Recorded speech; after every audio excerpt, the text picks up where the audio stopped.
As we did last week, I'd like to give a content warning for child sexual abuse discussions. We're not going to get into detail or anything, but it is present in the novel, hinted at here in the movie, so we will discuss it a little bit. Just be aware. Books are so interior, and we've talked, throughout this course of this podcast, things that books do really well. You get the internal thoughts, and you get a multi-sensory experience, but through your imagination, because books sort of live at least like 50-50 in your imagination. You kind of have to do the set dressing yourself, right? Like the building blocks of what it looks like to you are already in your mind. Which can be an advantage and a disadvantage. Right. You're drawing on these things you've seen before. You're drawing on people you've seen before. You're drawing on your personal life experience to help kind of co-create the story, which makes it really intimate and personal. But a film is by definition more external than that. It is seeing a show. It is literally a team production that is putting on a display. And one of the things that should be doing is showing you things you haven't seen before.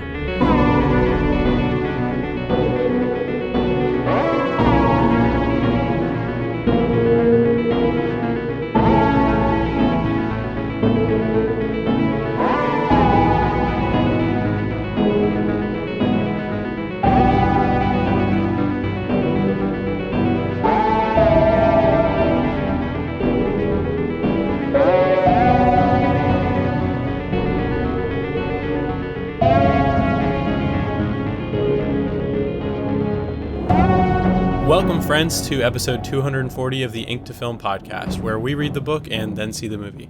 I'm filmmaker James Bailey. And I'm writer Luke Elliott.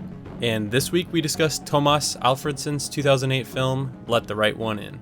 My hand is on the glass, James. Leaving a print. Yeah, well, we're talking through a screen, so I can literally put my hand on the screen and leave a print, and we can watch it slowly fade like our lives. Yeah. I mean, this movie, I did not remember how much I enjoyed this film, and this has just like really solidified this movie in my mind and in my memory of just a fantastic international horror film. Yeah. Amazing. It's got some fantastic filmmaking in it, which I think I'm just more aware of now, and I was able to appreciate a lot of the just interesting shot selection going on, and just everything was so well crafted, and like this movie has such this oppressive atmosphere and the starkness of this, 80s Sweden, where I feel like he the filmmaker really captured something essential about this time period and this place. There's this like the architecture is all brutalist, and like the snow is everywhere. It's like all over. There's no like sidewalks. It's all covered in snow. Everything's frozen. The characters are always super cold. You can tell.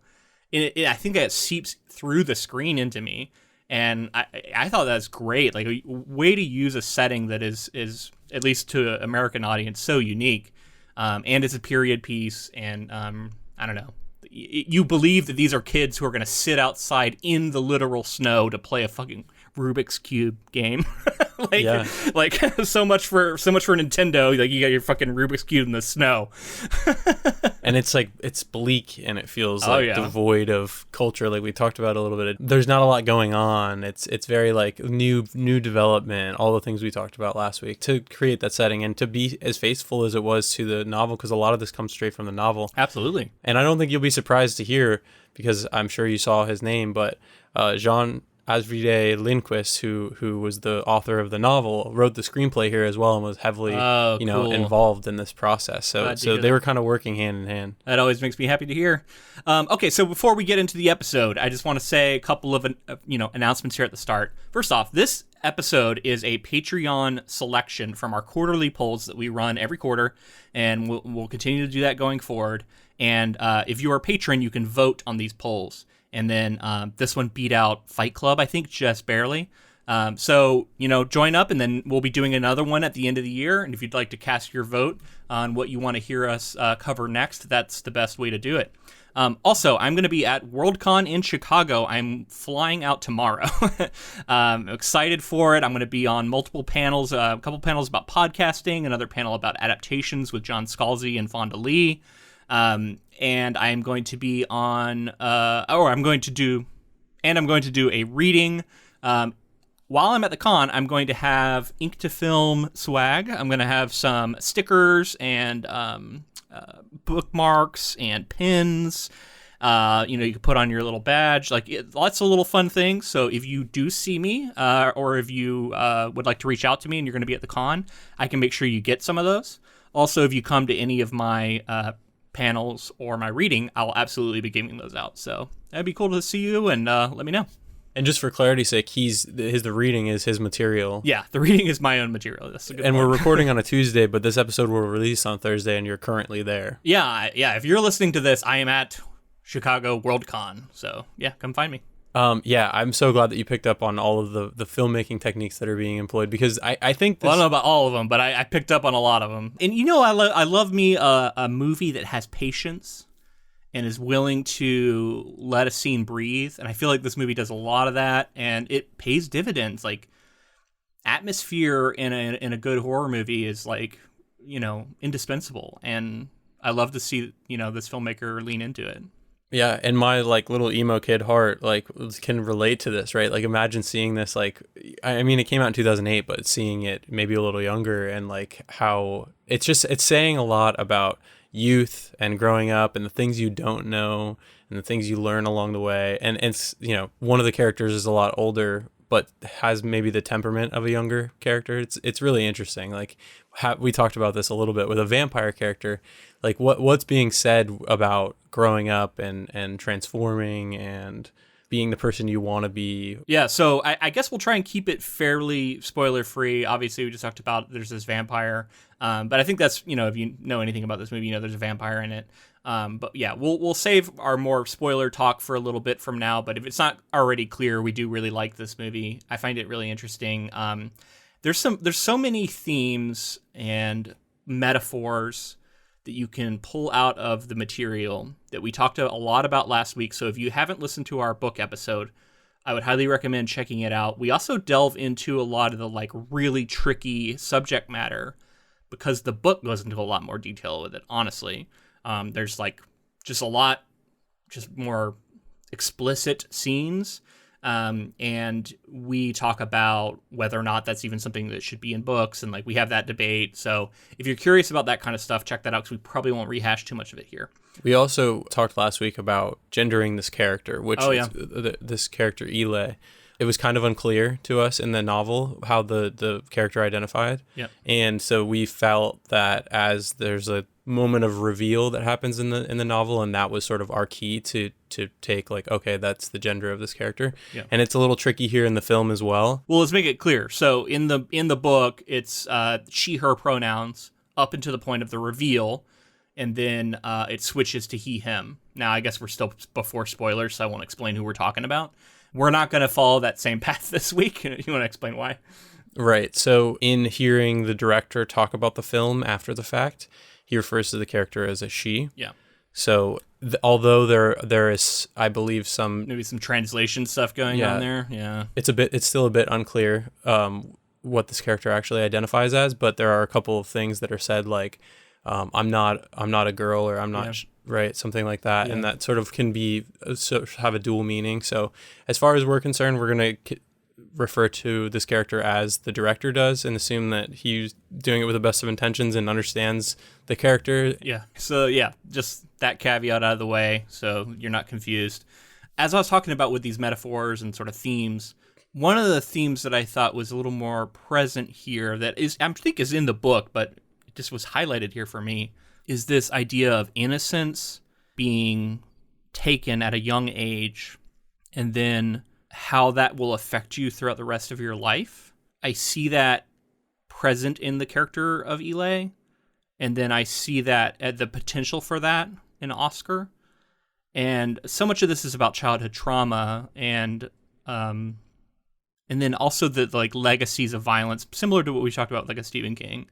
But this is a pretty frequent topic, especially in horror, but the idea of this inescapable passing on of trauma from generation to generation, and I think Eli also represents that in a certain way. So there's so much to unpack here, and the reason I'm bringing it up now before we get into the spoiler section is I just want to say I didn't even fully appreciate how rich the story really is if you start thinking of it in these terms and trying to figure out what it could be saying and what it could be trying to unpack. And like, there's all these different angles you could take. You could read it as a discussion about innocence, but you could also, read it completely different other ways, right? Yeah. Well, I mean, last week, just to rehash a little bit, we talked about like the ways that the novel seemed like there was maybe some like malicious intent, and then there's also the angle that you could take where everything's more innocent and it's more of just a love story. Oh, you're talking about with the character of Eli? Yeah, we might have to wait on some of that because spoilery. But I did want to mention specifically that in the film, it felt to me that it was much more the angle of there's some pure innocent love, young love, and finding of that in this film that I think was like a bit more ambiguous in the novel. I have a few specific ways that it might not fit that, but I'm gonna wait until we get to spoilers. So I think it's time to move into Filmmaker. I don't have a lot more other, I guess, spoiler-free thoughts other than just to say I like this movie a lot. This is my second time seeing it. I've seen the Matt Reeves Americanized version. I want to watch that one again, honestly, because I don't remember it super well either.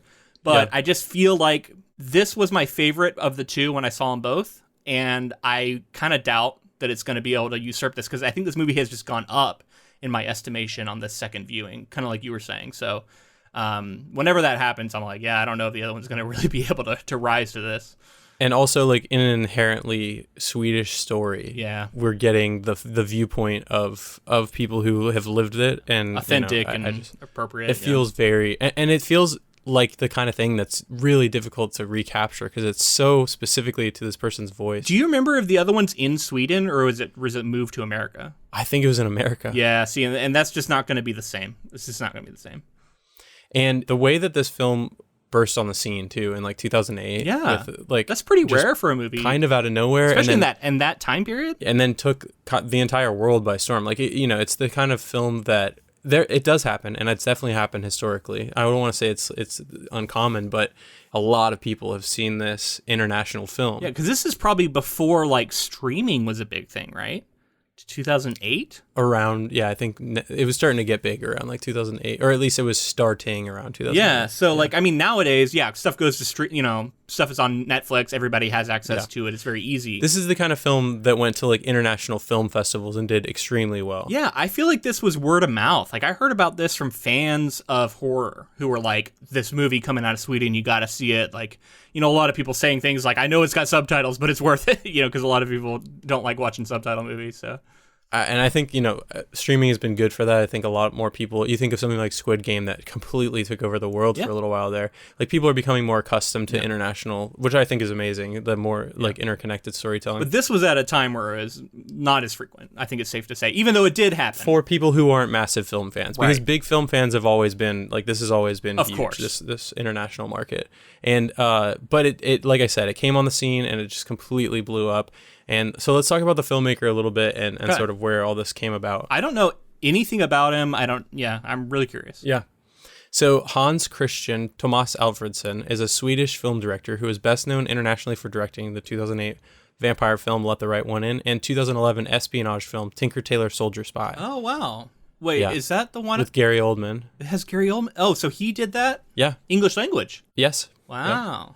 Interesting. Great film. I actually really like that film. I think it's worth a revisit. I think that one's based on a book. I think so too. Yeah.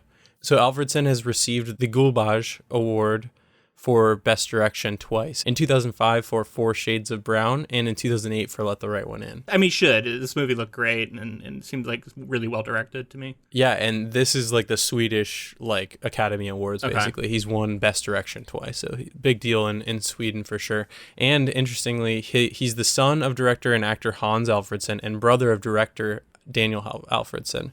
Daniel Alfredson directed the second and third films, Swedish language versions of The Girl with the Dragon Tattoo, The Girl Who Kicked the Hornet's Nest, The Girl Who... I don't remember the third one, but that trilogy... Played with Fire, maybe? Yeah, Played with Fire is one of them.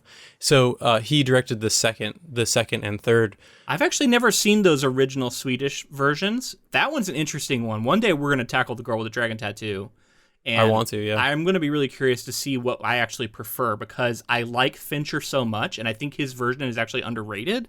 But caveat, I haven't seen the original, and like this original movie like is so good. Like I don't know. Like I'm curious to see. I remember long ago, early-ish in the podcast, friend of the podcast, Colton from Watch Review Repeat, wrote in. I had an opinion that the original Swedish version was better, and he disagreed. He felt that the Fincher version was better.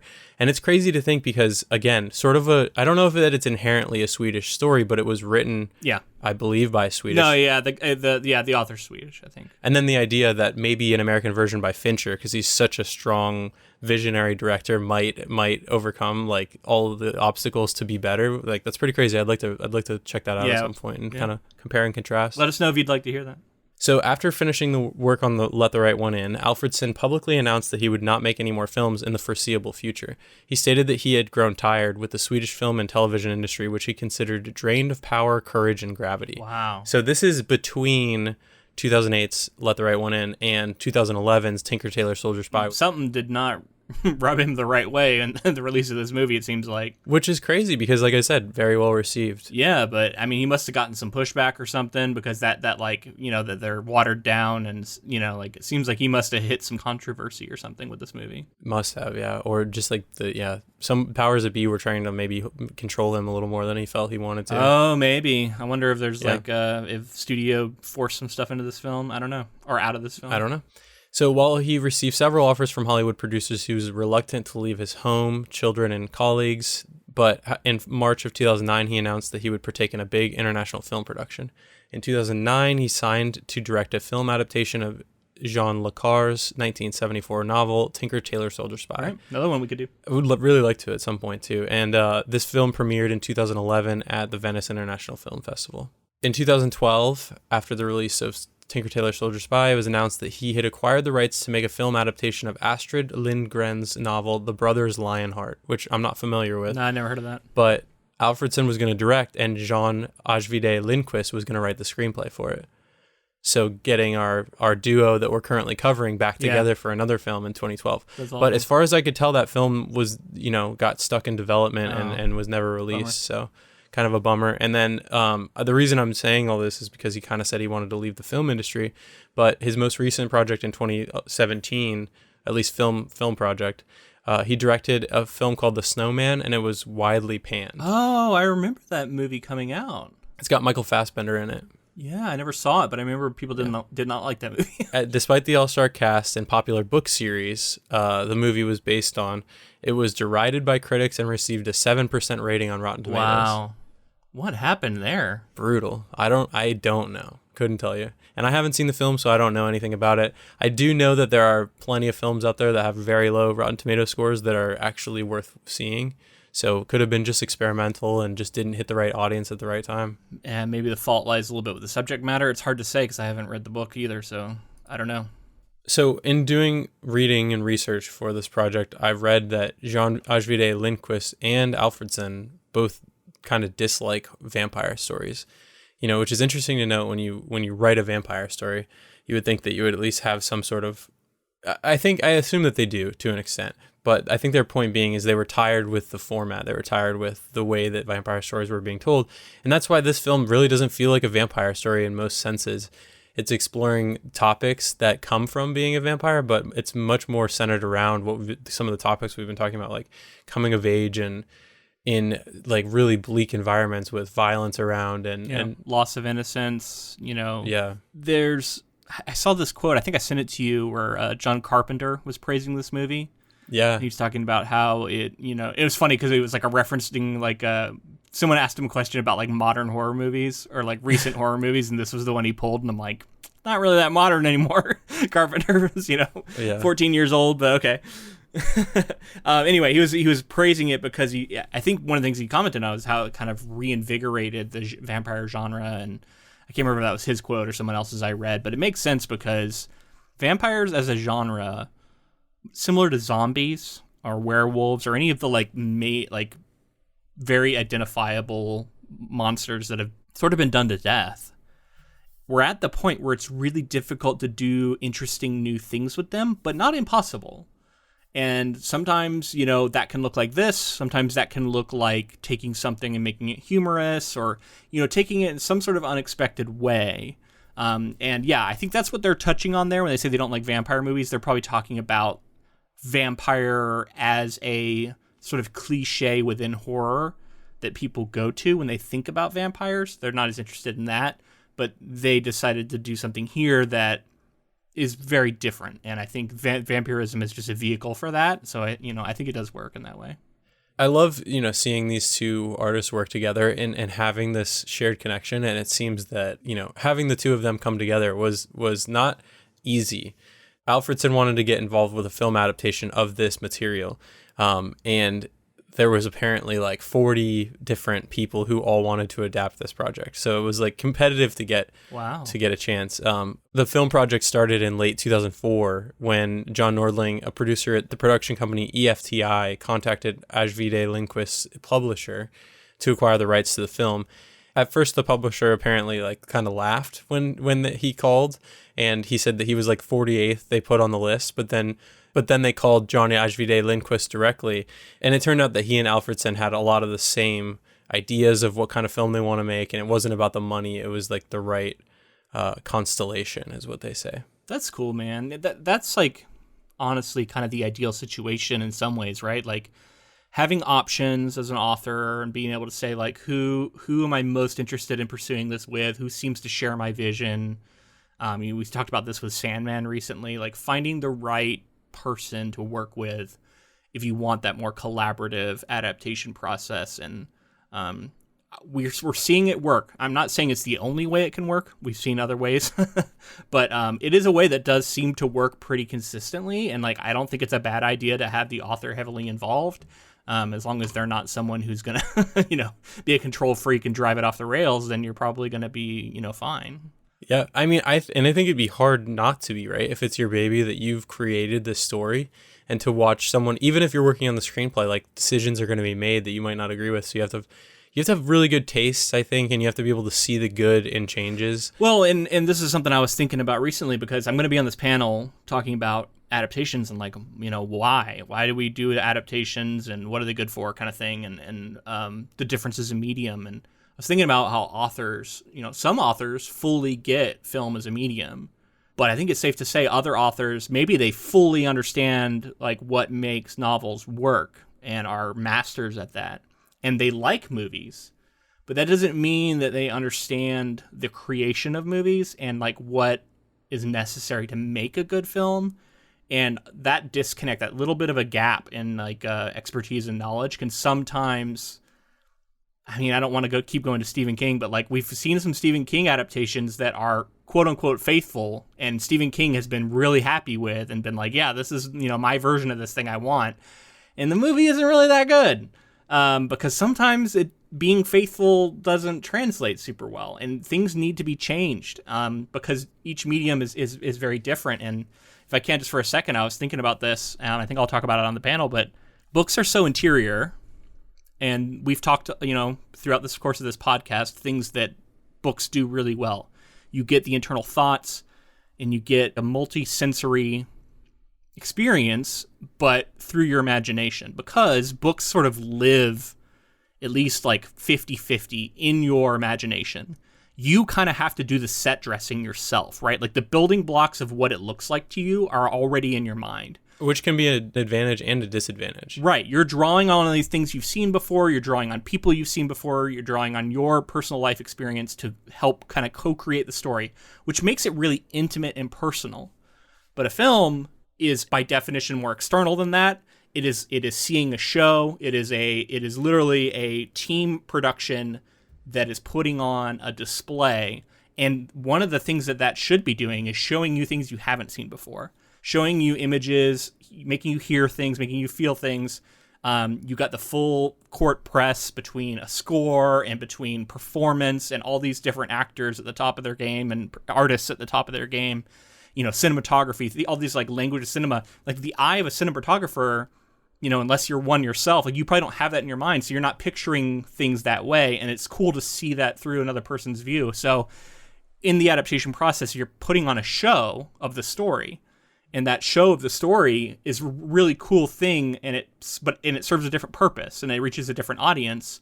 Both have a lot of value, but I think authors don't always understand the differences, or at least like fully appreciate the differences in medium, and so they might sometimes get in their own way, I think. But it doesn't seem to be the case in this story, especially with the adaptation of a script as well. He's writing the screenplay, which is a different writing format, different way of delivering information and like, you know, evoking emotion. Well, and he had worked in the film industry. We talked about that a little bit. So it seems like he has the background. Yeah, I'm saying all of this, but like Ajvide Lindvist seems like he is not that. He understands the differences in medium, and they made a cool movie together. So this is not a problem here. But I'm just also, I guess the reason I pointed out is it's like not every author can do this.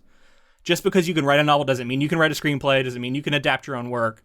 So as much as we like to see it, I think that we got to like pump the brakes a little bit on the idea that like the author should be like god king of or queen of their project, right? And like control everything, because sometimes that's not always ideal. It just doesn't guarantee you a slam dunk. Right. It's like, yeah, it could be very cool. Like, you know, Sanderson's going to have this huge hand in hit whatever he has adapted. And we'll see if that's a good thing or a bad thing. It kind of underestimates the ability of the filmmakers, right? And the skill of the filmmakers a little bit, and like assuming that the author always knows best. But it's like, no, they want to work with someone who actually knows better than them about film. That's why you work with someone like that. Yeah, so I was reading that Lindvist insisted he was writing the screenplay himself, and Alfredson was skeptical at first of having the original author do the adaptation, but found the end result very satisfying. You know, many of the minor characters and events from the books were removed and focused, directed primarily on the love story between the two leads. Of course, the idea of cutting some of these more extreme things, like there's a pedophile, like main character that we're in the mind of. I think he's still a pedophile here, but we're just not in his mind, Hawken, and we're not as like close to it. We don't see a lot of the more explicit scenes that are in the book. Yeah, definitely. And even though they are there, they're toned down like by a lot. Alfredson felt that the film couldn't deal with the seriousness of a theme of pedophilia in a satisfying manner, while also like keying in on the things that the film really wanted to tell, which was the relationship between these characters and the elements of like, you know, children or at least like a child dealing with larger issues and growing up and that kind of thing. So like to try to cram both in, I think that's a tall task. And I think that honestly, like this is what I was remembering when we read the story, is that this wasn't in the film. And as much as I like sort of felt that the exercise in the novel was worth doing, maybe in a dark sense, he like kind of getting rid of that does focus the film in for me on some of the most important parts. Yeah, I think losing it focuses the film. I think it you know makes it have a sort of, I mean, it's like what, hour 50 minutes, like it's a nice runtime, doesn't overstay its welcome. The book is pretty long comparatively, and has a lot of these sort of subplots that get cut out. I did miss some of them just because I think they have a lot of merit within the book. So before we get away from the filmmaker, I wanted to talk about his reason for wanting to adapt this story. Okay. A friend introduced this story, and he normally doesn't like to receive books. He likes to sort of go and find them on his own because it's like a very private thing for him, which I respect. I think that's cool to be able to like kind of curate your own what you're going to be. If you got a friend whose taste who knows your taste and whose taste you trust, you got to lean on that, man. Yeah, I think so. So Alfredson felt specifically the depiction of bullying in the novel. He identified with it. He said, "It's very hard and very down-to-earth, unsentimental. I had some period when I grew up when I had hard times in school, so it really shook me." Yeah, and you know, honestly, a lot of the scenes are pretty harrowing here. It does remind me a lot of some of the stuff we get into in Stephen King. You know what it also reminded me of? It reminded me of a real-life incident that I had. Oh, really? Yeah, this kind of mimics something that happens in the movie, but it's not really a spoiler because it's not a big deal. But in the movie, Oscar's pants get thrown in a urinal at one point, and he has to walk home in shorts. It's actually really shitty because it's so cold, and the movie's done such a good job of establishing how cold it is. But it just reminded me, and this is actually something that like I've always remembered, which shows that like it sticks around. When I was in middle school, because like it was like one of the times where you actually have to change into gym clothes and go do gym. When I came back to the locker room, my pants had been like pulled through the, like there's these little gaps in the, because these were like shitty lockers that had little like wire mesh. Somehow they had like pulled them through the gaps, and they got my pants out of the gaps and threw them in the garbage, and it got like a bunch of crap on it. And so I ended up having to wear my I just wore my shorts the rest of the day, which, like, we're in Florida. It's not that end of the world. It's just, you know, you're wearing gym shorts, which is like you feel shitty about at school. Plus, I was really nervous because I think I was in 7th grade. It was like my first year in middle school. And so that's always stuck with me. And the other thing that stuck with me about it is it was so weird is I had no idea who did it. And it was like a completely random act of bullying done against me for a reason I don't understand or know. It's just maybe because I was like nerdy or because I was new and they were older. Like, I don't know who did it. And to this day, like, I feel like I've always been kind of paranoid about like leaving my clothes anywhere because I'm like worried that's going to happen again. Like, I was realizing that like that has really stuck with me as this like weird, like random act of bullying that just targeted me out of the blue. Yeah. I don't know. I mean, it's like the kind of thing where, like, you know, somebody gets their house like covered in toilet paper or like eggs thrown at their house and stuff. Just like kids will be dicks and do that kind of stuff to just like throw themselves at the void and just be rude to whoever, you know? I mean, I was embarrassed. I remember being embarrassed, you know, and I'd have to tell people why I was wearing gym shorts, you know? Right. It's like, why are you wearing gym? Like, you know, it's like sitting in class wearing gym shorts is kind of weird, right? Was there like an eventual like vampire savior of any kind? I wish, man. Yeah, yeah, right. You were thinking about it. You were like, hey, yeah. I was, you know, stabbing in the air. So real quick before we leave behind this sort of background, there's a couple of notes I found when I was reading about the book and its adaptation process that I thought are interesting and we should talk about here. For one, obviously there was a 2010 version, American version, which we'll probably talk about more when we actually cover it. But there was also a couple other adaptation things that happened with this. There is a stage production. It looks like it was in the National Theatre of Scotland that was done. There was also a comic book series in April of 2010 that was announced by Dark Horse Comics, which featured a 4-issue comic book limited series. The series was titled Let Me In Crossroads and was a prequel to the American film. The first issue has Abby, which is what they renamed the character, and her guardian facing a ruthless real estate tycoon who wants to steal their home, and was released in 2010. John Ajvide Lindvist said, quote, "Nobody has asked me about doing a comic, and I think the project stinks. I am looking into this matter and hope that they have no right to do this." He later told fans that he learned that he had unwittingly sold the rights to the comic to be made. He said that the producers had misled him about the contract he had signed for the adaptation of his work. So that's unfortunate. But yeah, like there was this comic book prequel made that he was not a fan of and didn't even realize. And this is the kind of stuff that like you got to make sure that you have a good agent who is explaining to you very specifically what kind of rights you're giving up, and what kind of stuff can come of it. And then, you know, unfortunately that happened. And then the other thing is we kind of mentioned is that there's this television series. So in 2015, A&E Studios confirmed that they were going to be adapting the novel in a television series, and that the series would air on A&E. In August of 2016, TNT ordered a pilot, which I'm not sure if those two companies are like connected or whatever, but TNT eventually decided not to produce the series, and it was shopped around. Finally, 2021, Showtime has ordered a pilot. Much better home for this, in my opinion. And that has been in production, and it looks like it is supposed to premiere, as of what I'm seeing, in October of 2022. So not too far away from now. Yeah. So I watched the trailer this morning. There's a trailer for the show? Yeah. I didn't know that. It does not look good to me, but I could be very wrong. Yeah. It doesn't look like it's capturing what I liked about this story in the first place. That's what I'll say. It's probably Americanized, I would imagine. Yeah. We'll see. Or like what are they drawing influence from? Are they the Matt Reeves film, or we'll see. Yet to be seen. I'm judging a book by its cover.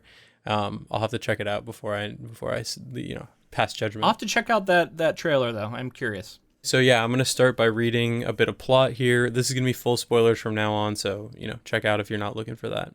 Oscar, a meek 12-year-old boy, resides with his mother in the western Stockholm suburb of Blackburg.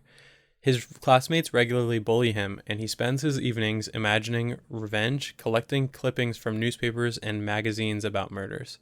One night, he meets Eli, who appears to be a pale girl of his age. Eli has recently moved into the next-door apartment with an older man, Håkan. Eli initially informs Oscar that they cannot be friends. Over time, however, the two begin to form a relationship and exchange Morse code messages through their adjoining wall. Eli learns that Oscar is being bullied by schoolmates and encourages him to stand up for himself. Oscar enrolls in weight training classes after school. Earlier, Hawken stops and kills a passerby on a footpath to harvest blood for Eli, but is interrupted by an approaching dog walker. Eli is prompted to waylay and kill a local man, Jacques, making his way home after having said goodnight to his best friend, Lackey. A cat-loving recluse, Gasta, witnesses the attack from his flat, but in disbelief decides not to report the incident. Hawken hides Jacques' body in an ice hole in the local lake. First thing, I probably butchered some of those names. I'm sorry, I don't speak Swedish. Let's go back, I think, in chronologically. We already mentioned how the movie opens with Oscar putting his hand against the glass. He's standing there, he's in his underwear. He's got the knife, and he's watching the arrival of Eli. And I was thinking about how opening scenes are so important, right? Opening and endings, in anything, in books and films. So, I think it's worth it to take a moment and talk about, what are you seeing in this opening that made the director choose to start here? Intrigue more than anything, right? I don't know what's going on. Why is this kid naked? What is what is he doing in this room? He's very vulnerable. Obviously, he's also got a weapon. He's looking down. I think the introduction of Eli immediately sort of is a shift in his world that he doesn't necessarily realize yet. I thought it was a powerful opening scene, and those big windows with the snow coming down and the dark streets with the white snow on the ground. It's so striking, and it's such a powerful establishes setting. But like I said, for me, it's a lot of what is going on here? I want to know what's going on. There's enough questions that are immediately asked of the audience, I think, that you're I gotta kind of see what's going on here, and that's kind of what stuck with me. Visually, I think it establishes the visual texture of the film, right? It's sort of set up right from the beginning. But in these openings, I think the best openings work on two levels, and one of the levels you're talking about is that first time viewer going, what's going on here? I'm intrigued. This seems to be important. I don't know who this person is and what's going on, so forth. And it works in that level. But you also want it to work for repeat viewings, right? If you want to make something that is going to be that award-worthy, really rich, or whether you care about awards. But I'm talking about if you're wanting to make art that's on that level, that's on this elevated level, one of the things you can do is add layers of meaning. I was also thinking about I know the story kind of pretty well now. I've read the book a couple times and I've seen the movie a couple times. And so I'm thinking about Oscar and his innocence and how his innocence is laid bare in front of this, desolate setting. We see that he's already sort of exposed Eli, although they don't make eye contact or anything. But there's also a barrier between them that I think comes back a few times throughout the movie, and they're establishing that here. I think the handprint, the title of Let the Right One In, there's something about passing through barriers and choosing to let someone in. But then also I noticed they love to do this thing where they show the outline of the handprint fade as it goes cold, and whether that's a fade, a loss of innocence, or just life being impermanent. There's so many little things you can start reading into it as the story, and you look back at the scene. He's innocent, and he's in his underwear, and he's this little kid, but then he also has a knife, and he's violent, and his violence, they're showing that there's already some potential for violence in him before he even meets Eli, so it's not going to be all from Eli, so we can't lay that all at Eli's feet. Thinking about that handprint, just chatting about it has made me think what do we know about vampires? Vampires are typically cold and might not leave that the residual heat on the window and the fading of that. And in theory, they don't leave reflections. I don't think we ever see a reflection of Eli. Correct me if I'm wrong. Not that I can think of. But I'm thinking there are several moments where we definitely see reflections of other characters. And so you're already kind of setting that up. I think we may even see the reflection of Oscar as he's looking in the glass. So yeah, right. You're establishing the difference between a human who leaves a reflection and has heat and does all this other stuff, and the undead. That warmth also is humanity too, right? That's what it kind of means to be alive and be human. And what does it mean to be alive and to be human is what Eli has been forced to become considered human, or some being with humanity. Is Eli a monster? That's right. I think a question that the movie and book both continue to circle around. How do you feel about Eli? And I think that's an ongoing question we can continue to come back to. But I wanted to move to the next, I think, like really striking scene is this Hawken attacking someone on this path. And I was like, I continue to be sort of enchanted by how strange this movie can be sometimes. And one of the ways it does it is through Hawken's actions, which are simultaneously like carefully planned, but also feel so haphazard and foolishly done, almost like he wants to be caught. In the book, I felt like he was more careful.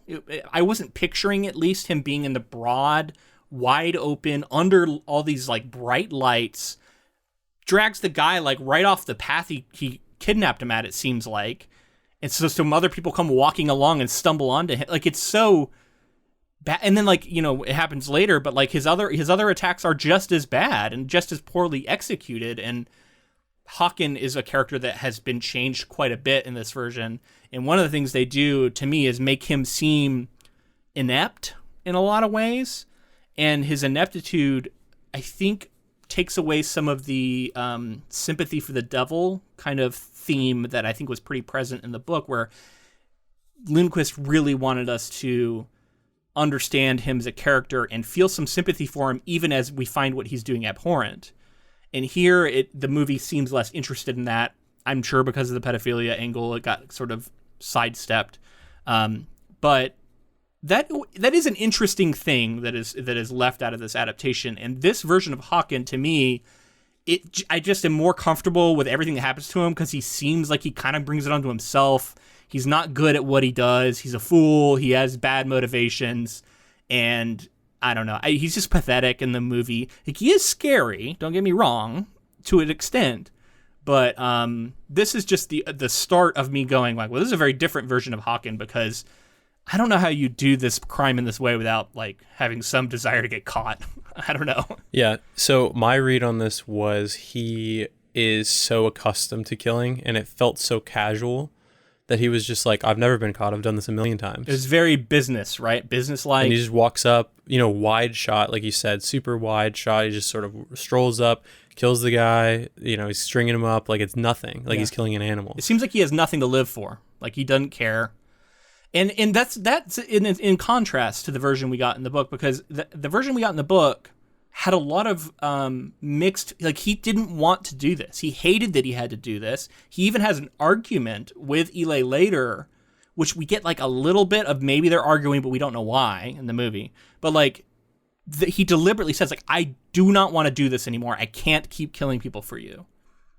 And like, that's all like subtextual, I guess, and some of it might still be there, but it's not as obvious to me that Hawken doesn't want to be doing this. Did you also, I don't know if you felt this way, but for whatever reason, it felt like dark comedically. Like, it felt like this weird, like the person rolls up and he sort of runs away. Well, the dog coming up. Exactly. It felt like almost like a Coen Brothers, like a Fargo scene or something. Right, but that's why I was saying, like, it's so foolishly done. Like, it almost feels like he is inept. Like, he doesn't know what the hell he's doing. Yeah, it's bizarre. Very interesting. I couldn't really put my finger on why exactly that was the case, but like I said, when I walked away, I felt like he was so cavalier. He was just like, yeah, whatever, I do this all the time. Yeah. Not worried about being caught because he's done it a million times. That is frightening inherently, because he doesn't, like, you think you're safe if you're in broad light and in clear view of the road. Like, you could see cars driving by as he's hanging this guy from a tree under a street light, like, full crazy. Broad view. It's so wild. But that's kind of terrifying too, because it's like, you're not safe if this guy's just going to fucking do this and not care.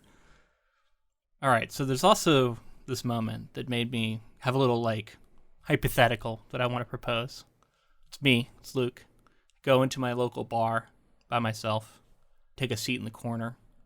I order a tall glass of milk. And I just sit there, slowly drink it, quietly. It just does not sound appetizing. How many people does this freak the hell out? Like, isn't there like a history of like villains drinking milk in movies? I feel like that's a thing, right? everyone knows that that's like serial killer behavior. Yeah, like, that's, exactly, right? Like that's like like what's his name from No Country for Old Men? Yeah, drinking milk. You're right. Sugar. Anton Chigurh. Chigurh. There we go. I think. But what do you think? Should I do it just to see if I get any reactions? I mean, I think you should. I've been noticing, I mean, like, this is such a trope, right? Like, people who are bummed go to bars and kind of sit and just, like, order a drink and talk to the bartender and stuff. Glass of milk. I don't know that I've ever done it by myself, like, gone in and had that really cinematic, like, low moment where I just sort of sit at the bar by myself. But I want to, you know why? It's fucking expensive, man. Yeah. Like, if you want to, like, sit alone and drink, like, do it at home, I guess. But I guess the idea is that you're trying to escape your home, so maybe that's why you're out. There's something cinematic about it. I'd want a camera to be rolling if I did it. Right. You gotta have like your shoulders like hunched up a little bit and like your head down a little bit and just have like your arms out wide on the bar and then drink a couple, and then you just like point to the bartender, point to your drink, and they know you want another. Well, this leads into that, like, or goes back to that point I had about how this movie's just like got some strangeness to it.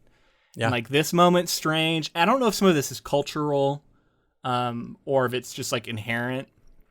But yeah, this moment's weird. Like everybody in the bar is like looking at him like, who is this fucking guy? Like, yeah, I think audiences appreciate that uniqueness though, right? Like, we don't need to see the person in the bar who's low drinking a beer. Like, do something weird and have character do something notable and different. I feel like he's very put together here. Like, he looks proper, like he's a businessman or something. I don't know whatever that means. But like he doesn't look like schlummy and depressed, but he's just strange.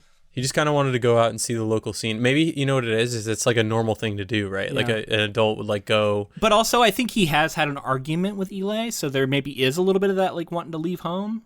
But it's also like the believability of like people seeing him out and about and not just like holed up in his house all the time probably gets heat off of him as like a murderer. Yeah, and the choice to give him milk and not beer just underlines that, right? Like this guy's weird. Look at what he's drinking. Yeah. Well, I think it's like he wants to stay sharp too, right? Like anything could happen at any time. Yeah, I guess. And then speaking of drinking too, like another scene that maybe it comes a little later, but like we see the father drinking, his friend comes over, and this is something from the book. There's like these themes of like alcoholism. We get a lot of alcoholic characters here.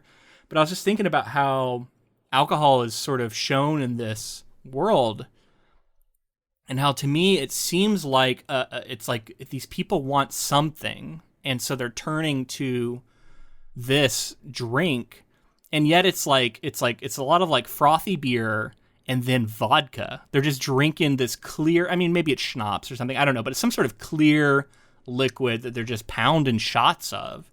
And I'm just thinking about like being that cold and then just like your drink you turn to is just basically pure get me drunk alcohol. That the thing that makes vodka good is when it has like the least amount of flavor possible, essentially. Maybe like a big vodka drinker would disagree with me, but my understanding is that you want it to taste like water as much as possible. It's supposed to be colorless, odorless. And tasteless. That's the whole thing with vodka, like pure. And then like, you just fucking take shots with your buddy until you're shit-faced. We know that like Russians drink a lot of, in the very tundra-like environment, they drink a lot of vodka. There's something about just like pounding this clear liquor when you're that cold, and like I don't know, I guess it makes you feel warm. You have a good time with your buddies. Like we see them talking about how like this was the best night ever with his friend who ends up getting killed. Like it seems like this is some of their only release in this just barren, desolate place, and it kind of explains why maybe alcoholism is a big problem in this community. Yeah, it's also like fairly cheap liquor. That's like so maybe socioeconomic for wise, sure. Like that's why it's accessible and available. But I wanted to get into the relationship between Oscar and Eli. And you brought up this idea of barriers, and it's got me thinking about barriers a lot in this, and specifically the way that they communicate through Morse code through the wall, and like what that means visually and what it means for their characters, and this idea of when you're growing up, maybe your first love. Primitive text messaging. Right. And this idea when you're growing up, you have your first love, like you want to spend time with this person all the time, but there are like restrictions put in place by like parents and things like that. And this way that you'll find these like hidden secret moments to communicate through the wall and everything. Do you think kids still pass notes in school, like on written on a little piece of paper and like, I don't know. Did you have this Probably. Experience in school where like when I started dating, one of the things I would do with my girlfriend is we had this notebook. And we would like write in like a class. You'd write like a page. and then you'd hand it off, and then the next person would write during their period and then hand it off. Like, I wonder if this is still a thing. Yeah, I had that exactly. We had planners. Like everyone was given a planner at the beginning of the year, and I remember like I wonder if those still exist somewhere.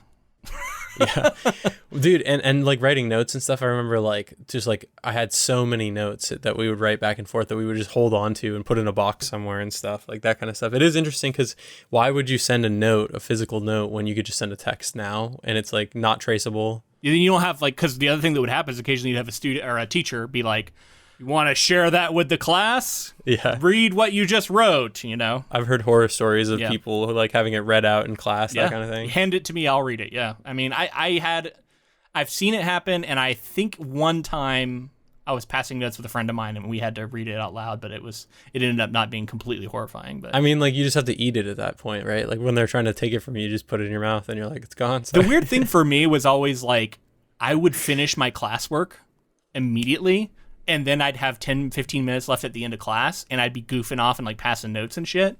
And I'd get in trouble, and they'd be like, "Are you done with your work?" And I'd be like, "Yeah." And then like that tended to take the pressure off a little bit, because it was like, yeah, I'm done. Yeah. Anyway, if we can circle back to those barriers, like what could they represent? Like they could represent incompatibilities. They could represent societal things that say you can't be together. They could represent differences in identity, incompatibilities. Life. I mean, differences in generations too, right? Like this character is supposedly hundreds of years old. We don't know. I don't think we get any sort of notion in the film. Yeah, interestingly, we don't ever get that said, which really does change things, right? Like that is such an important moment. I think the only thing we get, I mean, we're jumping ahead a little bit, but there's a couple of moments where we get a flash of an older woman in Eli's costume and in the same exact position and made up to look like Eli, but it's definitely like a woman, like looks like she's in her 50s or 60s. It's basically just like we see the real Eli underneath this weird layer. And that's what I'm assuming is like that's the real Eli. So, but like, and that's the thing to me that undercuts what you were saying about it being this like innocent love, because if you start to imagine these scenes with this old woman, crawling into bed naked behind Oscar to give him a hug, like it's creepy. Mm-hmm. I mean, I'm not saying it's not. I think there's just less of it than in the book. Well, and there's definitely a situation where Eli has been fixed at a mental maturity of a 12-year-old, even as has unnaturally gone on. And that's that like whole fucked up maturity thing of youth and, being too old for your age and like all this interesting stuff, that is metaphorical for a lot of trauma. So one thing I want to talk about, just like a filmmaking thing that I noticed, is that this filmmaker loved to have these split, I don't know, but there's probably a term for it, I don't know, but I called them like split shots, where it would slowly pan to set them up, and then you'd see something to like the right of this frame, and it would be like a character entering or something, and then like to the left of the frame, there might be another character or something else going on, and it would kind of be an interaction with what was onto the right of frame. I'm thinking of a specific time where Hawken has attacked the one kid and he's like hanging upside down, and then we see Hawken on the left of frame, he's like sitting in the shower and like listening, and then you see all the other kids coming in on the right, but it does this a few different times, and I thought it was a cool effect. I don't know what that's called, but it just was, again, like there was these interesting visuals to watch. Yeah, I don't know that there's a name for that specifically, but what they're doing is basically they're effectively having two different rooms in the same scene, and that depth in the frame is, I think, anytime you can add more depth in your frame, depending on what you're trying to get across, it's going to make it look more visually interesting. Normally, I feel like they'd cut between those two, right? Like you cut to them on the, this left scene, then you cut to the right, and you cut back and forth. Instead, you have them both in one, and it holds. Yeah, this gets into like composition theory too, because it's like, I mean, this goes on, but we'll just keep it simple and talk about like the rule of thirds. Most people have heard of the rule of thirds. You've seen the grid. And this idea of like there's a third of the screen on the left side, there's a third in the middle, there's a third on the right, and what you do in each of those three thirds can sort of add texture to your frame. So if this shot that you're talking about where Hawken is in the far left, he's like sort of in darkness, and then we've got the middle, which is like space where the wall is blocking, and then we see the third, I think the other third was like the doorway, right? So you could see like the impending threat for Hawken as well. For sure, absolutely that. And he's sitting there, and you're seeing his reaction as he's listening. and realizing he's fucked. Yeah, and he'd also just picked up the hydrochloric acid or whatever which it is. He spilled. Like, this is, again, like, he's so bumbling. He can't even do this right. And at one point he says, what am I good for? What else am I good for to Eli? And I'm like, yeah, dude, you're not really worth anything. Like, he's really bad at what he does, it seems like to me. Yeah. Like I said, I think he just gets complacent a little bit. He thinks that it's easy, and it's like, because there's so many other ways. Why doesn't he kidnap the person and take them to the house or something? He doesn't do anything. He just attacks them in the middle of public with like multiple people around. And he stood outside that window staring at them, staring at the kids playing basketball. Like, it does everything out in the open and not like smart at all. So I have very little sympathy for him in general, and none in the movie. Yeah. So because he keeps fucking up, Eli has to go and actually kill someone and drink their blood because he can't get it done. So Eli goes out there, kills this guy, and is seen by the cat owner, Gosta, whatever his name is, in a harrowing scene. And also, you know, the vampire scene, the vampire attack that we knew was coming when you get the idea of a vampire in a film. I read that several tricks were used to create the right sound effects for some of these scenes, and biting into sausages was used to replicate biting into skin and flesh. That makes sense, because you kind of got to break that outer layer. Right, yeah. The Foley work that they're doing. And then drinking of the blood was yogurt. Someone was drinking yogurt. Because it's an exaggerated sound. And it's the thicker viscosity and everything. Well, that's what I'm talking about when we're talking about, like, the craftsmanship that goes into these things that people don't even realize. Yeah, sound design is incredibly interesting, obviously. And then apparently this is the one that really threw me. They even went as far as to make the sound of children blinking for some of the scenes where it's very intimate and they're close to each other for Eli and Oscar. And they used grapes, the skin of grapes rubbing together for the sound of blinking. Like, that's bizarre. Maybe that's like, industry standard, but like that seems weird to me. Maybe. I've never heard of it, but that's amazing. Okay, that's probably not then. I also, with this blood theme throughout, we had already mentioned, there's not much color in this film other than the times that there is. So it's a lot of white and gray and stark black and things like that. And then every once in a while you'll see red. Yep. And it tends to be very important, which is true in all movies, but definitely in this movie. Red. Right. Like, how many times have we talked about like different films where the color themes are definitely trying to convey something to the audience? And here, I read and also saw quite a bit of the color red popping up throughout in people's jackets or neon signs, like things throughout scenes. I got one that was notably red, I think, and that's this random stick that Hawken picks up to push the body. So he's disposing of the body of the man that Eli killed. And again, Hawken is, I don't know, he just decides that he's going to dump this body unweighted into this water, and then it just floats there, and he's like, well, I'll get this stick and I'll just push it with a stick. And then we cut away from it. Yep. I think he was just trying to get it under the ice layer. Well, I assume, but still, it just like, I don't know, it just didn't seem like the best plan, and sure enough, the body gets found, right? But importantly, that stick comes back, and I actually really liked the visual clue of like it being a red stick, so we remember theoretically that was the same stick. And why do that? What is the point of that? I think it ties Hawken and Oscar together as characters a little bit. It's like a passing on of this role. He passes on his red stick to Oscar. Passes on his red stick, and Oscar uses it to hit his bully, so there's a power it gives him.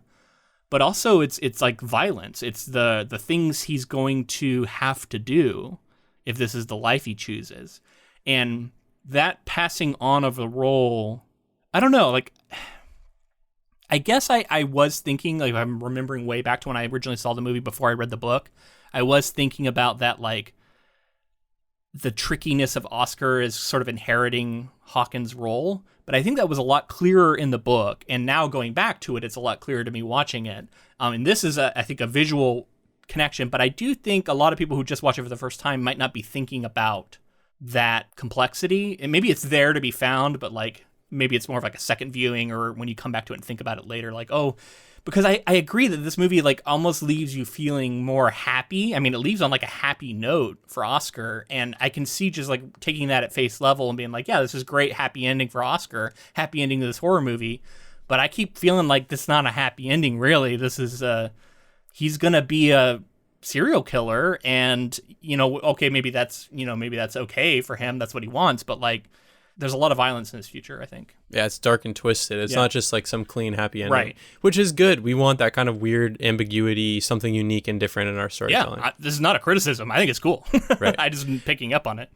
But I do still maintain that it's if that is the case, it's much less important to the story overall. I think that the filmmaker's intention here, and I think getting a second stab at it, not to say that Lindvist wanted to change his story in any way, but in adapting it, I think they realized like the core story that they did want to tell was one more of like exploration and love and like what that mean, how that can be unconventional and different, and some of those kinds of things. So we have already talked about some of this stuff, but I'm going to read this next section here.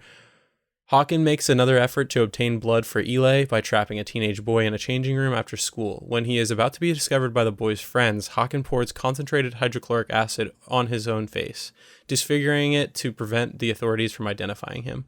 Eli visits Hawken in the hospital. Hawken offers his neck to Eli for feeding, and Eli drains him of his blood.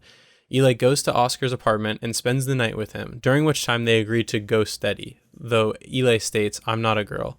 During an ice skating field trip at the lake, some of Oscar's fellow students discover Jacques' body. At the same time, the bullies again harass Oscar, who hits their leader Connie in the head with a metal pole, splitting his ear. Sometime later, unaware that Eli is a vampire, Oscar suggests that he and Eli form a blood bond and cuts his own hand, asking Eli to do the same. Eli, thirsting for blood, but not wanting to harm Oscar, laps up the blood before running away. Black's girlfriend, Virginia, is subsequently attacked by Eli. Virginia survives, but discovers that she has become painfully sensitive to sunlight. Virginia visits Gosta, only to be fiercely attacked by Gosta's cats. Soon after this, Oscar confronts Eli, who admits to being a vampire. Oscar is initially upset by Eli's need to kill people for survival. However, Eli insists they are alike in that Oscar wants to kill and Eli needs to kill, and encourages Oscar to be me for a little while. So Hawken, it says he burns himself to make it so he can't be identified by police, and that is from the book. However, he botches it so badly here, he only burns half his face. So he can't even do that right. So it makes it feel like he's done this to himself for no real reason. Like, it doesn't do any good. Looks horrific, by the way. Some really... This movie doesn't have a ton of visual effects, but when they're used, whether that's makeup or actual graphic design, computer graphics or whatever, like, I think it really holds up. It looks good. There's a few occasions where I'm like, with the cats, there's a couple of times where I'm like, yeah, this hasn't held up super well, but like, it's tough. Can I just say that I was shocked that scene made it? Of all the scenes to make it into the film, the cats attacking Virginia was so funny to see in like live action like this. It was weird because it went from like funny and kind of goofy looking to actually being kind of horrific to me. Yes. Yeah. When Virginia is like in the stairwell and just like the sound of the cats attacking and just the sheer number of them and how ferociously they're biting her, and then she falls on the stairs, like, that was actually pretty horrifying. Imagining what that would feel like, getting bitten by 1,000, and plus I'd be so allergic. This character has barely come to grips with the fact that they're a vampire. Yeah. And then like all these cats, and like I guess I kind of knew that was a vampire sort of story. Like, cats will hiss at vampires and stuff in movies, but yeah, never seen it like this before. This is really played up. Yeah, made it a little more violent, in a way that fits with everything. Yeah, that was a cool moment. I do think Virginia's story is like, it's good. It's interesting in the movie. I preferred the book version because we got more of it. It's a really interesting... This goes really fast, right? In the film, it just flies by, and you're like, it's interesting. We don't get the same context because we don't have a lot of context for Eli's backstory, because in the book we got that, and then we get Virginia's story sort of telling us what that may have been like for Eli. And here it's kind of just to show what can happen if Eli doesn't fully like finish killing someone, and this like horrible thing that can happen to them. Yeah. Well, in this, it does sort of highlight a little bit of the infection and how it was passed, and how Eli was turned. Well, and I guess Virginia ultimately still makes the same decision as she did in the book, which is the noble sort of sacrifice that instead of hurting other people, you choose to die. Yeah, no, that is noble. I guess I just didn't feel like I understood it as much.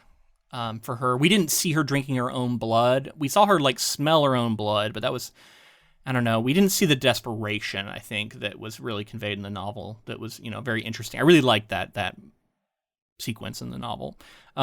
Still pretty good here. So another thing to touch on is Hawk and the Change. So I was right. I didn't remember the extra moment we get in the book, or series of scenes where Hawken has fallen out of the window and yet still is not dead, and sort of reanimates in the morgue and then comes after Eli. That is all cut here. He hits the ground and apparently dies. Falls out the window still. Now, this was a cool sequence. Don't get me wrong. I liked Eli coming in out of the snow, and the nurse that's all right out of the book, like running out and coming. And then I thought it was a really cool trick where you don't really see, like I was looking, so I ended up spotting eventually where Eli was up on the wall. But when the first time you're watching this movie, you don't know that this is happening. So you probably don't see Eli up there, and then all of a sudden it starts moving up the wall. Scampers like that. It's like yeah. spotting a spider or something. You're like, oh shit. There's just a couple of like this, and then like one of the last scenes in the film that like show Eli's abilities in ways, but doesn't go as far as to make it like, oh, look how cool or anything like that. It's kind of just like an ability that exists that we are expecting to see in a vampire film, but isn't like played up to be sort of an action scene or anything like that. It's like, I mean, it's occurring out of the main like focus of the frame here, and it's like not the point of it, yet that makes it even creepier that it's happening like that way. Very cool. So yeah, we get the hand slash moment, which like we've talked about this. I think we talked about it in It. We've talked about it many times. Do not slash your fucking palm open. He's a kid, so I understand maybe he's mimicking the movies he's seen, but like, if you're a kid out there and you're thinking about doing it, don't do the palm. That motherfucker's gonna hurt for a month. Like, it's gonna be a problem. You're not gonna be able to like grab things. Like, do the back of your arm or something. Like, find an area out of the way if you're gonna do this. I don't recommend you do, but don't do your palm. Also, don't mix blood with people. Yeah, probably not a good idea. General. Yeah, it's a good way to get vampirism among other diseases.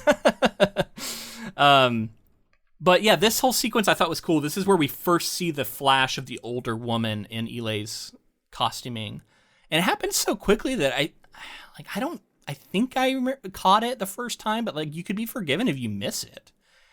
It is subtle. It's not like this like flash transition. It's just like there's clearly another actor, or they put older makeup on this character. I think it's another actor, because I went back and looked at it again. Like, I went back and paused it to like actually see what I was seeing, and I think it is a different person, but they're wearing exactly the same outfit. They're in the exact same position. They have all the makeup the same. So they did everything they could to be like, this is the same person, but just you're seeing the older woman within. So one thing I did say last week that I do want to walk back a little bit. I was remembering our commentary, and I said something about like how Eli is not a victim here. And while that's somewhat true in the current situation, if you look at it in the grand scope of things, of course Eli is a victim and was, in the process of being turned, was victimized. Well, you talked about it last week, how it's like it's a non-consensual act that someone makes you a vampire. And that was something that was done to Eli. Right. So yes, Eli's a victim. It's complicated. Like, everybody's a victim here in some sense, it feels like, and using each other. So it's messy. I wanted to ask you about what you think Eli meant with "be me" for a little while. Yeah, that was interesting, because I felt like this was like a holdover from the book a little bit, because in the book, Oscar literally gets visions of Eli's past and sees what happened and how Eli was turned and castrated and all this other stuff. That doesn't occur in the movie, so I thought it was an interesting thing to say. Yeah, I guess I was too caught up on what happened in the book, and I was thinking like it was a weird holdover, but like, did you read something else from it? I mean, like, this idea that Eli has to kill, Oscar kind of wants to kill, but hasn't done it and doesn't understand what it means to actually kill. He thinks he does, yeah. He thinks he wants to. So I almost feel like Eli is either saying, like, give into your baser instincts and be like me, or be like me, like, see what it does to me to kill someone, and like, understand that and realize that's not actually what you want. And the killing might not be exactly what you want. It's more just like getting revenge on these bullies and things like that. But then ultimately she, we'll get to it, kills everyone. So I guess I'm not sure exactly where you're supposed to land with that. So one other moment I want to talk about that I thought was a cool bit of filmmaking was this establishing shot almost that gets made of the morning, and how it shows all that frozen ice in the trees, and it's like shining and glimmering. And there's this moment of beauty, even among all this desolation, and yet it's still very cold beauty. And it's shown, and it's right before we get the scene of, I think Virginia is her name, waking up and getting burned by the sun. And it serves a couple purposes. Like, for one, it's just establishing, like, yeah, there's a bright sun right now, it's morning. But also, I think it shows some of the, like, loss of what is going to be taken away. Because, like, I was thinking, like, oh, that's really pretty, that's cool how you can see that. And then I'm like, the immediate thing we're getting is a character who will no longer be able to view that. So it's just a quiet little moment, and it goes by briefly, and you could definitely miss it. But I thought it was cool. I thought it all fit the story being told. You also have to think of the perspective of, like, the juxtaposition of this film is almost entirely at night. Yeah. And a lot of the major scenes take place at night. And then we get a shining moment of the sun rising, and it's like that new day, and there's maybe a sense of safety in the day if you're worried about a serial killer or a vampire out on the loose. Yeah. I think it's funny because the filmmakers make us, at least me, when I watch the film, hate the sun. I'm like, oh no, like, there's a character that we care about or are invested in that needs to stay away from the sun. So they're also building up for the later scene that comes up here soon, where I think his name is Locke, tracks down Eli. The eruption of fire in the hospital room, I thought, looked amazing. It was like it looked like a person actually being caught on fire, but I assume it was like a dummy at one point, or they swapped it or something. But it looked really good, and the way the fire actually just like burst out and went up into the ceiling, and we have other characters looking at the bed. I don't know. I thought that was a really striking sequence. Yeah, great shot. They're like freaking out too in this like pretty wide shot where they're like the flames are like, normally you would expect something like this to get smaller as it burns up, but the flames are getting bigger and bigger. Yeah, it's like exploding out of the body. Yeah, which also like highlights what would happen to Eli, I'm sure. And then the other one I wanted to talk about was that moment where we see the hit on the bully, and I thought it was notable. I think this is out of the book too, but it visually and everything, it really stood out to me. When Oscar is getting beat with a stick early in the film, he takes it silently, and he sort of grits his teeth through it, and he even gets hit in the face, and he doesn't really react. The bully gets hit in the side of the head once, and it's kind of like this weird, like, awkward shot where it just has the stick, and he's like, you're not going to hit me, and then you just see, like, whack, right? Like, just this is like whack to the side of the head. And then I think it's notable that the bully falls to his knees and wails, absolutely like ear-splitting wail. And I thought something was being said there, right? Where like, like the toughness that, is unfortunately hard-earned, but like versus the bully who actually doesn't have any toughness. It's all fake, right? As soon as somebody hits him, that's what happens. Yeah, and that's par for the course with bullies. We all know that. Like, standing up to a bully typically like is not something they're used to, and it tends to. But much like in Stephen King books, sometimes there's a bigger bully behind the previous bully, or your average bully might back down. But sometimes you'll hit a bully that is exceptionally like dark and twisted and maybe a little bit insane. And that one you push hard enough, and they're just going to come back even crazier and come and like literally almost kill you, is what we often see in these kind of stories. And that's kind of what we get here through this brother character who gets brought in, who's maybe even crazier and like bullying the bully himself, it seems like, and is, so it sets up what happens later in an interesting way. But also, as it is this moment, I think it is cool. So after the hospital, Eli and Oscar meet in Eli's apartment, and we get another scene of this glass separating them. And so this is like foyer area. They come in, and then Eli backs through a door and closes it in front of Oscar. And then they put their hands up against the glass, and they're having this conversation through the glass. And I thought like that was, again, like coming back to that motif of the barriers.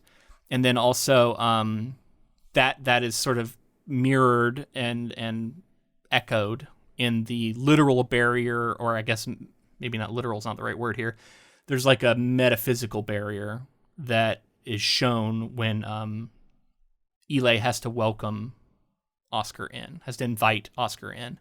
And we see that he even says, like, is there something physically stopping you from coming in? And that just made me think of these doors and this glass. And I think it's all talking about the same stuff here. I mean, it's literally, the film's called Let the Right One In also. Right, yeah. So, it's smartly done. We do get a diegetic sound moment where we get a literal needle drop on a record. And it's like, this happens twice. I'm thinking of another time later, but like both times are interesting, right? And we get this like happy moment of like, both times the music really goes against what we're seeing. And it's a surprising moment. And again, this whole sequence here, I think, unless I'm confusing it with a later sequence, but there's one moment where Eli is wearing the super red shirt. And I think, again, is like, it's very passionate. It's like showing this warmth, but also this violence and this blood, and all of that's wrapped up in it. Speaking of Eli wearing the red dress thing, there's a choice was made to show a quick flash of Eli's genitals, which I thought was shocking. Well, lack of genitals, I guess. There's like a scar or a wound there. Yeah, it was shocking. I read that was a dummy, which makes a lot of sense, obviously, when they filmed it. That's a really bold decision, and I don't know that an American filmmaker would do that. I think that... Is that omitted from Matt Reeves' film? I can't remember. I would assume so, but also just on top of that, like, there's, we've talked in the past about, like, nudity and, like, how that's more seen as more natural, and there's some... I think American audiences, and honestly, in general, just American film, tends to shy away from that kind of... I remember being really confused when I saw this, because it's like there's this reference to her saying I'm not a girl, and then we see this wound, and it's like, oh, is something been done to her, or I don't know. I don't even know what I just saw, because it is just like a flash. And it's really kind of upsetting, and it happened. I don't know. It's a very strange moment. Makes more sense in the book because it gets explained a little bit. Right, it's trying to reference the book, it's kind of just like a flash in the film, and I think most people are probably just like, whoa. It's like haunting, though, because you don't know what it means. Right. There's something else that I meant to mention with Eli earlier, and that's that they actually redubbed all of Eli's lines with a different actor. Really? Because they wanted the voice to sound deeper and more threatening, I guess. Interesting. And so they had someone dub over, so that's not her voice, the actor's voice through the whole film. Okay. I mean, so maybe if I like spoke the language, I would be able to catch that better, but I'm too busy reading the subtitles, so I couldn't really tell. Right. I think it's that this actor is clearly young, and they wanted it to have more like gravitas and weight and like ancient sort of older person in comparison to like a child's voice kind of thing. Getting into the last bit of the plot here. In the hospital, Virginia asks an orderly to open the blinds in her room. When the sunlight streams in, Virginia bursts into flames. Locke traces Eli down to the apartment. Breaking in, he discovers Eli asleep in the bathtub. He prepares to kill Eli, but Oscar interferes. Eli wakes up, jumps on Lackey, and feeds on his blood, killing him. Eli thanks Oscar and kisses him. However, an upstairs neighbor is angrily knocking on the ceiling due to the disturbance. Eli realizes that it is not safe to stay and leaves that night. The next morning, Oscar is at the after-school fitness program at the local swimming pool. The bullies, led by Connie and his older brother Jimmy, start a fire to draw Mr. Avila, the supervising teacher, outside. They enter the pool area and order the children, aside from Oscar, to clear out. Jimmy forces Oscar underwater, threatening to stab his eyes out if he does not hold his breath for 3 minutes. While Oscar is being held underwater, Eli arrives and rescues him by killing and dismembering the bullies, except for the most reluctant of their number, Andreas, who is left sobbing on the bench. Later, Oscar is traveling on a train with Eli in a box beside him. From inside, Eli taps the word kiss to Oscar in Morse code, to which he taps back small kiss. Oh, I didn't know that. That wasn't in my subtitles. Yeah, so that's interesting. I guess somebody just decoded the Morse code. Interesting. Okay, so yeah, let's circle back to the moment where Lackey shows up at the apartment. So this has been set up with all these interactions we're talking about and these reveals, and like Oscar now understands that Eli is a vampire and has like kind of come to grips with that. They've had arguments about it. Anyway, Lackey comes in, and then Oscar hides in like a cool sequence where we see him like hiding under a table, and then there's like a moment where he's in a reflection of a mirror. We get a lot of like interesting filmmaking going on. He slowly reveals Eli to be in the tub. Interestingly, like very like wrapped up in a bunch of blankets and stuff. Whereas I think in the book, Eli like, literally sleeps in a pool of blood. Yeah, I think so. So very different. But then I think it's important to note that Oscar like interrupts, and he comes in with the knife, and it seems like he thinks he's going to stab the guy. But he like loses his nerve, and then he witnesses, he does save Eli, but Eli's the one who commits the violence and bites him. And I think Oscar loses his stomach for it a little bit here. He's like, I don't know if this is what I'm signing up for. And I think it takes what follows, I think, to sell him. But he's not sold here. And in fact, this is pretty distasteful to him. And, honestly, Lackey didn't really deserve it. The guy, he was going after the vampire that had killed his girlfriend/wife or whatever, and his best friend. And that comes down to survival again, right? Like he was gonna kill Eli. So it's what Eli killed to survive in the first place, and then is going to be killed. So the filmmakers are really trying to get us on Eli's side to be like, all right, at least that guy's dead now. Yeah, I agree. It's kind of like Walter White in the sense that like when you're watching Breaking Bad, it's clear that the show wants you to feel all the sympathy for him, but like sometimes like a second viewing or as you think about it, you feel less empathy for him, and that's how I feel about Eli here. Like the movie wants me to empathize with Eli and feel like Eli is a good force for Oscar, but I'm having trouble getting there now that the more I watch it. I don't think we finished this film feeling like this is a hero, right? Like it's a hero to Oscar because he's being bullied and drowned and all of this, but. Yeah. This isn't, it's not your typical Yeah. Although I do think some people are like cheering at the end, because you see the bullies get their comeuppance, with pretty brutal comeuppance, but they do. I mean, let's talk about that because that's really the only other scene to talk about. Yeah. Well, first off, bloody kiss. This bloody kiss is no, thank you. Do not. Yeah, I'm not interested in that. I guess metaphorically, the sharing of this other person's blood is pretty dark, but yeah, I would say go ahead and wash your mouth out first before you get over here. Yeah, so the scene at the pool, this scene by far is the scene that stands out in my memory before I watched this. Amazing sequence. It stood out to me. I remembered when we were reading the story how this played out. It's not there in the book. Like this is all referred to later. It like flashes forward and then talks about some stuff that went down, and like to take a scene that was basically skipped over and make it the climactic moment and the most iconic scene from this entire movie, in my opinion, is a cool decision. There's still a little bit of removal in the scene, though, right? Like, we're still not seeing it all happen. And I think that not only did that save them on budget, but that made for such a memorable, cool, interesting, creative way to film something like that. Let's set it up before we get to the actual moment. So one of the things I wanted to talk about was they've set up throughout, because I was wondering, like, why does Oscar look like he's, like, literally drowning every time he's trying to swim? I don't know if you noticed this. Then I'm like, oh, he probably doesn't swim much as a class. So I think the implication is being set up that, like, Oscar does not really know how to swim. Because every time he's in the pool, he's like paddling water, and his mouth is so open. He's just like it looks like he's just swallowing pool water, which I'm like, not a good idea, dude. People pee in that all the time. Anyway, and so it just doesn't feel like he's a very capable swimmer. And I'm like, why are they setting this up? And I'm like, oh, I realize, of course, later, because he's in this massive pool, and like you'd think, like, why not just swim away? But then, like, as we've seen this setup all along, you're like, yeah, he probably can't. He probably can't come out of the shallow end. He's not very, capable. But the moment of diegetic sound that I wanted to talk about here was really cool because all the kids get sent out and there's this like radio playing, and it's been playing the music that the coach had on, and it's this very like upbeat 80s tune. The bully literally looks over at the other kid and is like, get rid of that, and like he kicks it into the water. And when he does, all of a sudden all the score and all the music and everything drops out, and all of a sudden now the scene is silent, and that to me made it so ominous. Like all of a sudden you are faced with the danger, and there's nothing left of the like safety that once was of this scene has now been shattered. So I thought that was really effective, again, use of like in-scene sound to do that, because you could have just done that with the score, but instead you have a radio that gets literally kicked into the pool. And it sets up for what I think is like a really strong decision, and that's you're getting the underwater sound after that. We're getting a character who gets his face pushed underwater and he's down there.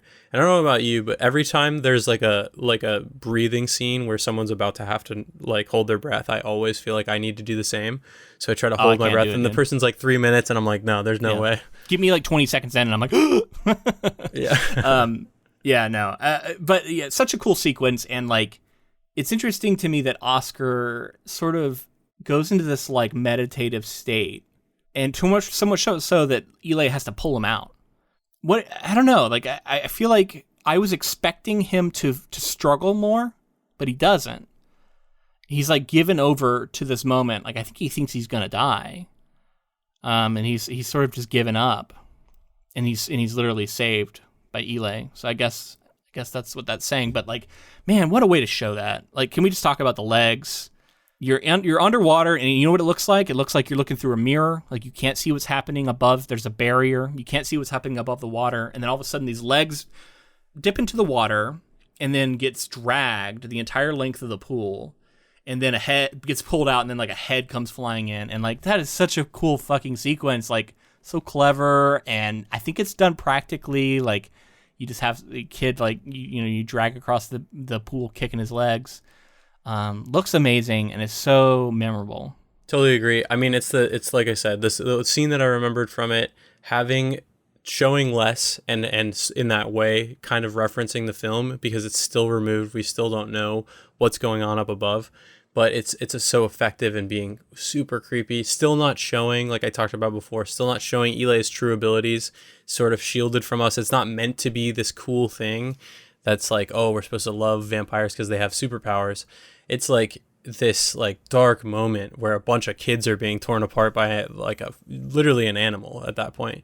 But because of the lens and the perspective that the filmmakers have set up, we're buying into it and we're like, oh, this is awesome. And then just obviously from like a craft perspective, it's amazing. It's the decision to go underwater, have all the body parts fall in, like you said. It's awesome and more effective than I think they probably could have pulled off if they had shown the entire fight scene, because we've talked so many times about how like if you of course you want to show the audience instead of telling them what happens, and that's like a big thing in filmmaking and storytelling in general. Well, just try and imagine this little kid flying around doing like, it's gonna look a little hokey and yet, but like this lets your imagination fill in those blanks, and much in the way that like a book does. It's really cool how I am able to imagine shit that's way more horrific than what would probably be able to be captured if you were to try and show it. Exactly. It works for that reason for sure. And I thought it was a really interesting moment to have the one kid who's like sobbing in the stand still be there. There is like it's like he's kind of a witness to what happened, and he's left, and like there's so much like carnage that has like played out all around the pool in this final, like I guess second to final scene. It's an interesting moment.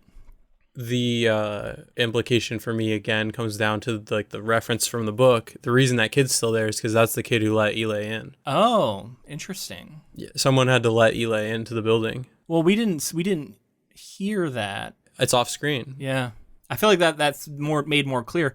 But we're here maybe because it's a public space. I was curious about how that worked, but like, right, because we just hear noises off like when he's underwater.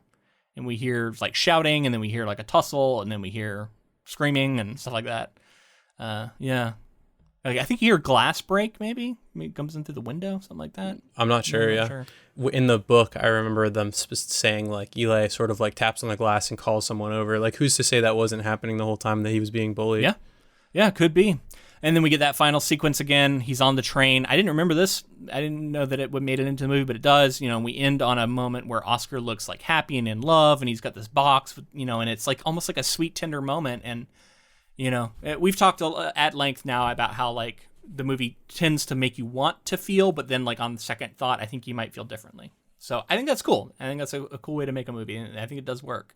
Well, and I think that was the filmmaker at least planting the flag and saying like, this is where the movie ends for me.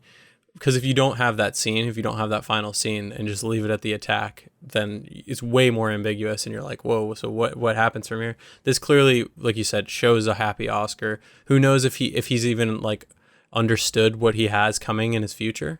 But currently, it's a happy ending. Yeah. All right, man. So I think we got to wrap this project up by taking our vote of what we prefer, the book or the movie. Do you want to go first? Sure, yeah. It's a little tough. I thought that the story in the book was incredible. I thought that it took some really dark chances and went to some places that not a lot would go. And in a horror story that's trying to like break new ground like that, I think it's worthwhile for myself and my sensibilities. But I also am looking at this film, especially on like another rewatch years and years later. This film, it does something wholly unique as well. It's like there's not a film like this out there. I can't think of anything that it's similar to. It is expert filmmaking from an international filmmaker that like broke into the industry in a way that not a lot of people I think saw coming. And the acting performances, like these performances that you get out of these kids is amazing. Yeah. We didn't even mention how they're so young and yet they're giving fantastic performances. Especially Eli, the actor who plays Eli. It's just amazing. Both of them, honestly. Oscar's really good too, just being this awkward, strange kid. And I like most of the changes they made. I think that they're improvements in ways. I think that it sort of gets to the heart of the story. Do I think that some of the we lost some of the lore? For sure. We don't have the background of Eli, which I really enjoyed. The other stuff with Virginia, I think helped to really flesh out the world and understand what it's some of my favorite moments from the book. Yeah. But overall, the cuts that they made, I felt like, I think I even mentioned in our last episode, I felt like there was a lot of excessiveness in the book to where it was like we were getting so close point of view from a pedophile and it was meant to be off-putting. But for me, I was also kind of like, what is this? Other than it comes back around, I guess, with Hawken in the way that he comes after and captures Eli at the end in the book. But it felt like a little excessive to me, and I think that the cuts made it more refined, so in this case I'm going to take the movie. Okay. Yeah, this movie is very good. I think I've just spent this whole episode talking about how much I like it. I think there's a lot of cool metaphors being set up with these barriers, the look and feel consistent throughout, subtle use of effects that work really well, hold up to this day. The book, it reminds me of Stephen King, one of my favorite authors. Very important for this podcast. I really enjoy reading it closely, and I think it is a risky book in so many ways, and it's trying so many things that are, really beyond the pale, and it pushes the envelope. And I have a lot of respect for it for doing that. A lot of cool techniques used where you're blending reality and what's not. We got a squirrel POV. A lot of good stuff in the book as well. So this one was really tough for me. And I honestly was on the fence for a while, but I think I made the decision last night, the more I was thinking about the movie. I'm going to go with the movie as well. I'm going to agree with you. Because of everything I've been talking about, I think if you're reading between the lines, you can tell I find this movie to be really rich. And I really like the experience of reading the book and watching it because I think each one informs the other in a really interesting way. So if you're a big fan of this movie, I do recommend the book because I think you will get more out of it after having read the book. But ultimately, the artistry on display, the cinematography, it's that kind of filmmaking I really like. It captures a time and place that I'm not used to seeing. There's just so much for me to like here. And it is, like you said, a really unique experience. This is a cool movie. So shout out to our patrons for choosing it as our quarterly project because it was a good one. And it sounds like we're in agreement. The movie takes it here. If you'd like to hear us talk about the Matt Reeves film, let us know. That can be one of our bonus episodes. Which leads me to saying, if you'd like to support this podcast monetarily, we have a Patreon where you can not only vote on quarterly projects, you can also get our monthly bonus episodes where we talk about other adaptations, alternate adaptations, like the Matt Reeves version of this film will be one I think at some point in the future we will get to. Yeah, I mean, I'd really like to. With this so fresh, I'd love to do it in the next couple months, just to be able to compare and contrast and see what we liked. I like Matt Reeves as a director, so I assume he made some bold and good changes as well. So I'd like to revisit and see what that's like. Also, follow this podcast on whatever social media platforms you're on, Facebook, Twitter, and Instagram. Also, we're on TikTok. Basically, anywhere you look, you can find us online. At Ink to Film on all of those, by the way. Also, that's if you wanted to find me at Worldcon, go to @LuminousLuke. That's my Twitter account, and I'm sure I'll be commenting on there. And you can let me know you're there or what have you, and we can, meet up, and I can give you some Ink to Film swag. If you like this episode, another fantastic way to show us is to leave us a rating and review on whatever app you chose to listen on. Let us know you listened to our Let the Right One In coverage. Let us know what you liked about it. And, that would be an awesome review that would help us get the word out for this podcast, which continues to be, word of mouth continues to be the best way to do that.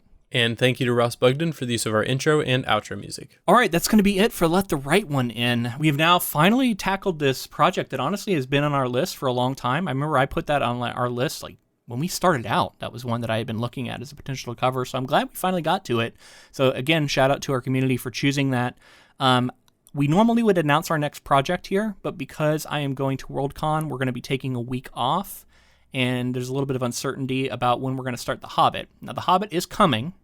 It'll either be next or it'll be we'll have one other thing. So anyway, that's what you can look forward to. If you're a fan of The Hobbit, it will be coming soon. Maybe we'll have something in between. I guess stay tuned. And until next time, keep adapting.